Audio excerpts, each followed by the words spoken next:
அனைவருக்கும் வணக்கம். நம்முடைய லாஜிக்கல் டிரான்ஸ்கிரிப்ட் சேனலை சப்ஸ்கிரைப் பண்ணியிருக்கக்கூடிய அனைத்து நண்பர்களுக்கும் நன்றி. நிஃப்டியோட மார்க்கெட் டைரக்ஷனும் அதில் மொமெண்டமும் எப்படி இருந்துச்சு அப்படிங்கிறத இன்னைக்கு அனலைசிஸ் பண்ணிட்டு மண்டேக்கான என்ட்ரி டார்கெட்டும், so at the same time இதில் இம்பார்ட்டண்டாக சப்போர்ட் ரெசிஸ்டண்ட்டாக ரியாக்ட் ஆகக்கூடிய லெவல்ஸ் எது, இப்போ நம்ம டைரக்ஷனை எப்படி பிளான் பண்ணலாம். ஏன்னா இப்போ வந்து லாஸ்ட் 2 டேஸாக மார்க்கெட் ஒரு டைரக்ஷன் மூவ் கிடைச்சிருக்கு. ஸோ அது எந்த ரீசனால கிடைச்சது, இதுக்கப்புறமும் இது மாதிரியான டைரக்ஷன் நம்ம எப்படி கன்ஃபர்மேஷன் எடுக்கிறது அப்படிங்கிற விஷயங்களை என்னுடைய பாயிண்ட் ஆஃப் வியூல இருக்கிற விஷயங்களை நான் டிஸ்கஸ் பண்ண போறோம். ஸோ அதனால வீடியோ ஸ்கிப் பண்ணாம டீட்டெயில் ஃபுல்லா பாருங்க. ஓகே ஃப்ரெண்ட்ஸ், இப்போ நம்ம சார்ட்டை ரீட் பண்ற விஷயத்துக்கு கூட நம்ம போயிட்டு அப்புறம் அவுட்லைனா நம்ம என்னென்ன நடந்திருக்கு அப்படின்னு பார்த்துடலாம். ஸோ இதுல ஃபர்ஸ்ட் நேத்து இன்னைக்குமான மார்க்கெட் டைரக்ஷன் அப்படிங்கிறது பார்த்தீங்கன்னா சூப்பரான மூவ். நேத்து ஒரு கிளியர் பிரேக் அவுட் அப்படிங்கிற மாதிரி நம்ம இன்டிமேட் பண்ணணும். டெலிகிராம்லையும் சரி யூடியூப்லையும் நம்ம வீடியோஸும் சொல்லியிருந்தோம். ஸோ அதில் 24,650 அப்படிங்கிற அந்த சப்போர்ட் பிரேக் அவுட் லெவல், இந்த லெவலுக்கு அப்புறம் மார்க்கெட் சூப்பராக மேலே போயிட்டே இருந்தது அப்படின்னு நம்ம பார்த்தோம். மேலே போயிட்டு ஒரு பையிங் சைட்லையும் செல்லிங் சைட்லையும் நியூட்ரல் ப்ரெஷராக இருந்தது அப்படிங்கிறதுனால மேலேயும் போயிட்டு கீழே இறங்கி க்ளோசிங் வந்து இந்த லெவலுக்கு பக்கமாக வச்சிருந்தது. ஆனால் இன்னைக்கு மார்க்கெட் பார்த்தீங்கன்னா இந்த லெவல் ஹையை பிரேக் அவுட் பண்ணுதா, அதாவது 24,780 இந்த லெவலை பிரேக் அவுட் பண்ணுதா, இல்ல அந்த கீழே வந்து 24,680 லெவலை பிரேக் அவுட் பண்ணி டவுன் சைட் போகுதா அப் சைட் போகுதா அப்படிங்கறத நம்ம வந்து வெயிட் பண்ணி பார்க்கலாம் அப்படிங்கிற பிளான் இருந்துச்சு. ஆனா நம்மளுடைய பாயிண்ட் ஆஃப் வியூ இங்க ஒரு ஸ்ட்ராங் சப்போர்ட் ஜோன் இருக்கு. இந்த ஜோன் லெவல் வந்து அவ்வளவு ஈஸியா பிரேக் அவுட் ஆகாதுன்னு நான் என்னுடைய பாயிண்ட் ஆஃப் வியூல அனலைஸ் பண்ணி வச்சிருந்தேன். ஸோ இந்த லெவல் பிரேக் அவுட் ஆகல, சப்போர்ட் எடுத்தது சூப்பரான அடுத்த என்ட்ரிக்கான ஒரு சான்ஸாகவும் இருந்துச்சு. இங்க வந்து ஒரு பெரிய மிஸ்டேக் எல்லாம் என்ன பண்ணிருப்பாங்க அப்படிங்கிற விஷயத்த நம்ம பார்க்கணும். ரொம்ப முக்கியமான விஷயம். இந்த விஷயத்த நம்ம ஏன் முக்கியமான விஷயம் அப்படின்னு நான் சொல்ல வரேன் அப்படின்னா, இந்த கொஞ்சம் பெருசு பண்ணி காட்டுறேன் பாருங்க. மார்க்கெட் டைரக்ஷன்லாம் நம்ம எப்படி பார்த்துருப்போம் அப்படின்னா, இப்ப ஓகே மார்க்கெட் மேல இருந்து இங்க மேல போகுது, ஓப்பன் ரேஞ்ச் பிரேக் அவுட் அப்படிங்கிற மாதிரி ஓபிஎஸ் லெவல்ல range upside breakout ஆகல, லோ சைட் பிரேக் அவுட் ஆயிடுச்சு டவுன்ல அப்படின்னா நம்ம டவுன் பிளான் பண்ணுவோம்.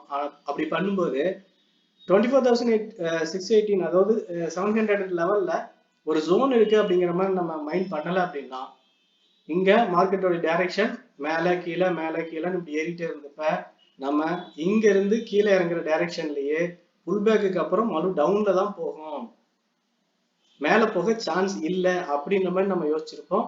ஸோ இந்த விஷயம் அப்படி யோசிச்சிருந்தா பெரிய லாஸ்க்கு போய் சான்சஸ் ஆயிருக்கும். இந்த ரீசன் இங்க ஒரு ஜோன் இருக்கு, இந்த ஜோன் பிரேக் அவுட் ஆகுதா இல்லையா அப்படிங்கிறத கன்ஃபர்மேஷன் எடுத்ததுக்கு அப்புறம் தான் நம்ம வந்து டைரக்ஷன் பிளான் பண்ணோம் அப்படின்னு நம்ம பல விஷயம் பல தடவை சொல்லியிருக்கோம். சப்போர்ட் ரெசிஸ்டன்ட் ரெண்டுலையுமே, சப்போர்ட்டா இருந்தாலும் ரெசிஸ்டா இருந்தாலும் பிரேக் அவுட்டா அதாவது ரிவர்சலா பிரேக் அவுட்டா கிளியர் கன்ஃபர்மேஷன் எடுத்துட்டு தான் நம்ம அடுத்த என்ட்ரிக்கு போகணும். அதுல கொஞ்சம் முன்ன பின்ன டைம் ஆனாலும் பிரச்சனை கிடையாது, அதுதான் சரி அப்படின்னு நம்ம பேசியிருக்கோம் பல தடவை. ஸோ அதே ரீசன் தான் இப்ப நம்ம இந்த இடத்துல நம்ம இந்த தப்பு பண்ணாம வெயிட் பண்ணி பார்த்து சரியான ஒரு என்ட்ரி எடுக்கிறதுக்கு ஹெல்ப்ஃபுல்லா இருந்திருக்கு. ஒண்ணு, இந்த சப்போர்ட் ஜோன் அப்படின்னு எனக்கு தெரிஞ்சதுனால நான் அந்த இடத்துல புட்டுக்கான என்ட்ரி எடுக்கல. ரெண்டாவது, சப்போர்ட் ஜோன் அப்படிங்கிற லெவல் மட்டும் இல்லாம கன்ஃபர்மேஷன் அப்படிங்கிறது சப்போர்ட் லெவல்ல பிரேக் அவுட் கன்ஃபர்மேஷன் கிடைக்கல. அது சப்போர்ட் பிரேக் அவுட் ஆகாம இருக்கும் பட்சத்துல நம்ம புட் ஆப்ஷன் எடுக்க முடியாது அப்படிங்கிறதுனால நம்ம வெயிட் பண்ணோம். ஸோ சப்போர்ட் ரிவர்சல் கன்ஃபர்மேஷன் கிடைச்சதுக்கு அப்புறம் கால் எடுத்துட்டோம். ஸோ சூப்பரான என்ட்ரி. அங்க இதுல இருந்து பாத்தீங்கன்னா 25,000 வரைக்கும் மேல மார்க்கெட் டைரக்ஷன் போயிருக்கு. ஸோ ஓகே, இது நம்ம ஏன் ஃபர்ஸ்டே நம்ம டைரக்ஷன் பார்த்துட்டு அதுக்கப்புறம் சார்ட் அனலைசிஸ் பண்ணாம சார்ட் அனலைசிஸ் பண்ணிட்டு அப்புறம் டைரக்ஷன் பார்க்கலாம் அப்படின்னு நம்ம சொல்லியிருந்தோம்னா, இந்த ரீசன் இப்போ நான் பார்க்குறேன் பாருங்க. ஹையர் டைம் ஃப்ரேம்ல 15 மினிட்ஸ் இந்த டைரக்ஷன் பார்த்துருந்தாங்க அப்படின்னா நம்ம சொன்ன விஷயத்த முன்னாடியே மைண்ட் பண்ணியிருப்பாங்க. ஏற்கனவே நம்ம வைடான வியூஸ்ல வந்து சொல்லியிருந்தோம் ப்ரீவியஸ்ல இருந்து. இப்படி மார்க்கெட் டைரக்ஷன் பார்த்தீங்கன்னா ஒரு 10 ரெசிஸ்டன்ட் பேஸ் பண்ணியே கீழே வந்துட்டு இருந்திருக்கு. எப்ப இந்த 10 ரெசிஸ்டன்ட் பிரேக் அவுட் ஆகுதோ அதுக்கப்புறம் பார்த்தீங்கன்னா நமக்கு மார்க்கெட் டைரக்ஷன் மாறும் அப்படின்னு நம்ம பேசியிருந்தோம். ஸோ இந்த டைரக்ஷன் பிரேக் அவுட் அப்படிங்கிறது 24,650 தான். 10 ரெசிஸ்டன்ட் பிரேக் அவுட், அடுத்து சப்போர்ட் எடுத்து மேலே போகிறதுக்கான ரிவர்சல் கன்ஃபர்மேஷன் ரெண்டு லெவலுமே. ஸோ அதனால இந்த லெவல் சூப்பராக ஒரு ஸ்ட்ராங்கான லெவலாக நான் பார்த்தேன். அதனால தான் ரொம்ப கேர்ஃபுல்லாக அங்கே வெயிட் பண்ணி பார்த்துட்டு இருந்தோம். ஸோ நமக்கு வெயிட் பண்ணதுக்கு ஈக்குவலாக ஒரு நல்ல டார்கெட்டிங் கிடைச்சது. 24,850 அப்படின்ற 650 இருந்து 25,015 வரைக்கும் ஒரு சூப்பரான ரேலி நமக்கு பாயிண்ட் கிடைச்சது. ஸோ இந்த ரீசன் பெரும்பாலும் கவனிச்சிருந்தாங்கன்னா இது எடுத்திருப்பாங்க. நம்ம டெலிகிராம்ல இது எல்லாத்தையும் போஸ்ட் பண்ணிட்டு தான் இருக்கோம். ஒரு ஃபாலோ பண்ணிட்டு இருக்கவங்களுக்கு தெரியும். நம்ம லாஸ்ட் வீடியோஸ்ல நேத்தே பாத்தீங்க அப்படின்னா 24,800 வந்து பாத்தீங்கன்னா மார்க்கெட் டவுன்ல போக சான்ஸ் இருக்கு அப்படின்ற மாதிரி நம்ம இங்க பிளான் கொடுத்துருந்தோம். இங்க இருந்து கீழே வர்றதுக்கு வாய்ப்பு இருக்குன்ற மாதிரி நம்ம சார்ட் போட்டிருந்தோம். எல்லாருமே நினைக்கிறாங்கன்னா மார்க்கெட் இங்க பிரேக் அவுட் ஆயிடுச்சு, அதுக்கப்புறம் பாத்தீங்கன்னா இங்க இருந்து பிரேக் அவுட் ஆகி மேலதானே போகும்னு நினைப்பாங்க. ஆனா என்ன கீழே வரும்னு போட்டாரு அப்படின்னா நம்ம இங்க இருக்கு நமக்கு கிளியர் கன்ஃபர்மேஷன் பிரேக் அவுட்ல கிடைக்கல, அதனால நம்ம செல்லிங் பிளான் போட்டிருந்தோம். அதுவும் நமக்கு கிடைச்சிருந்தது.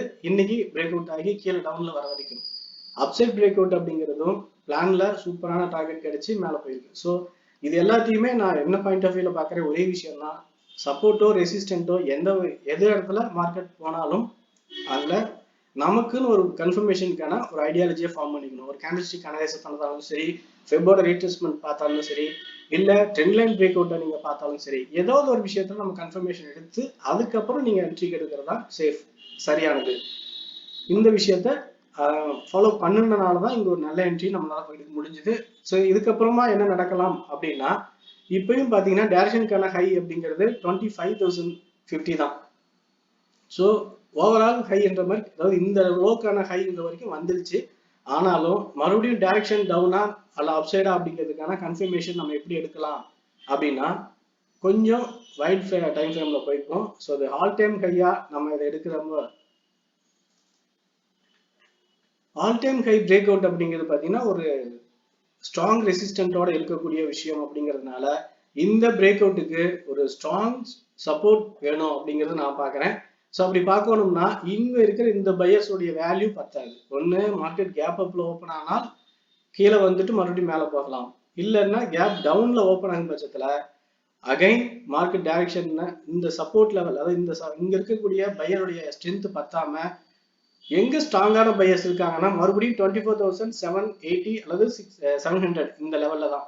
இந்த லெவல்ல வந்து சப்போர்ட் எடுப்பாங்க. அப்படி இல்லைன்னா 24,850 இந்த லெவல்ல சப்போர்ட் எடுப்பாங்க. இந்த ரெண்டு சப்போர்ட் லெவல்ல வந்து என்ட்ரி எடுத்துட்டு அதுக்கப்புறம் மேல போனா இன்னும் ஹெல்தியா இருக்கும் அப்படின்னு நான் பாக்குறேன். ஸோ 24,850, 24,750, ஸோ ரெண்டு சப்போர்ட் லெவல் எடுத்துட்டு மேல போனா ஒரு ஹெல்தியான பிரேக் அவுட்டா இருக்கும். அப்படி இருக்க வாய்ப்பு அதிகம். அப்படி இல்லைன்னா மறுபடியும் இங்க ஒரு சின்னதா ரேஞ்ச் ஃபார்ம் ஆகும் அப்படிங்கிறது என்னுடைய பாயிண்ட் ஆஃப் வியூ. ஸோ இப்படி ஒரு ரேஞ்ச் ஃபார்ம் ஆகுது அப்படின்னா இந்த ரேஞ்சில் இப்ப நடந்த மாதிரி ஒரு ரேலி பாயிண்ட் வரும் அப்படின்னு எதிர்பார்க்க கூடாது.